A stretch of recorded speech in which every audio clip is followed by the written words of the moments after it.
Збор госпоѓа Ласовска Благица. Повелете. Благодарам, председателе, почитуван министер, колеги пратеници. Пред да се осврнам на на измените на предлог законот за основно образование, би сакала да посочам дека за да се свати потребата од реформи и целта на реформите во образованието кои владата преку Министерството за образование и наука има намера да ги спроведе, сите закони од областа на образованието кои денеска се на дневен ред на оваа седница треба да се гледаат како целина, како сет на прописи кои ги утврдуваат и пропишуваат измените. Секој парцијално гледање или пак ставање на акцент на само еден закон или пак дел од закон по мене представува немање на волја да се разберат целите и суштинските намери на владата.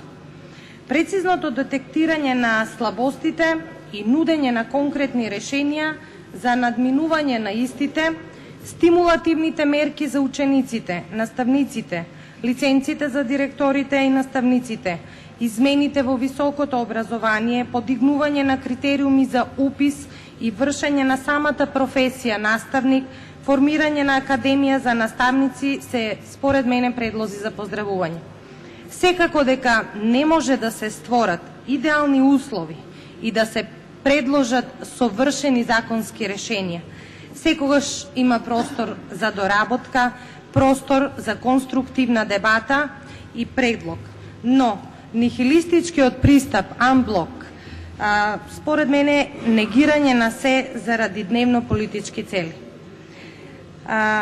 Предлог законот за измена и дополнување на законот за основно образование ценам дека е позитивен и мотивирачки. Иако се работи за мали измени, сепак се доста значајни. Зашто всушност се работи? Како што каже и министерот, измените предвидуваат додавање на нов член 34б со кој се уредува и се вели дека Министерството за образование и наука за освоено прво, второ или трето место на меѓународен надпревар од областа на математиката и природните науки на ученикот, но и на наставникот кој го подготвува ученикот за надпреварот, доделува парична награда во износ од 50% од просечната нето плата исплатена по работник во Републиката во последниот месец пред доделувањето на наградата. Под меѓународен надпревар се подразбира надпревар на кој што ќе учествуваат ученици од најмалку 10 држави. Апсолутно ја поддржувам оваа измена, затоа што сметам дека со оваа мерка ќе се поттикнат учениците од основното образование да посветат поголемо внимание кон математиката и природните науки од досегашното, а пак наставниците се мотивираат да ги подготвуваат.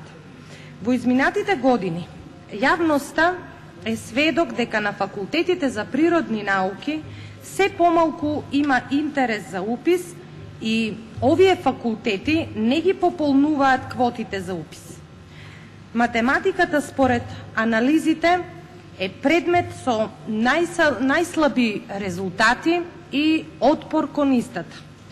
Владата со оваа мерка ќе ги стимулира учениците од основното образование, а понатаму во средното образование со воведување на математиката како задолжителен испит за државна матура од ова кој што ќе почне да се имплементира од оваа година, и на тој начин ќе почне да се решава проблемот со дефицитарноста на овие кадри.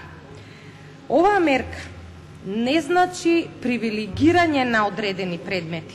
Напротив, значи стимулирање на дефицит. Стратегија која бара измени во основното и во средното образование. Сведоци сме, почитувани колеги, дека бројните странски и домашни инвеститори кои што отвараат капацитети во државата, бараат инженери, бараат хемичари, биолози, кои што пак се дефицитарни и ги има во многу помал број од кадарот во општествените науки. Затоа сметам дека овој закон е прифатлив и исклучително позитивен и од тие причини јас ќе гласам за негово усвојување. Ви благодарам.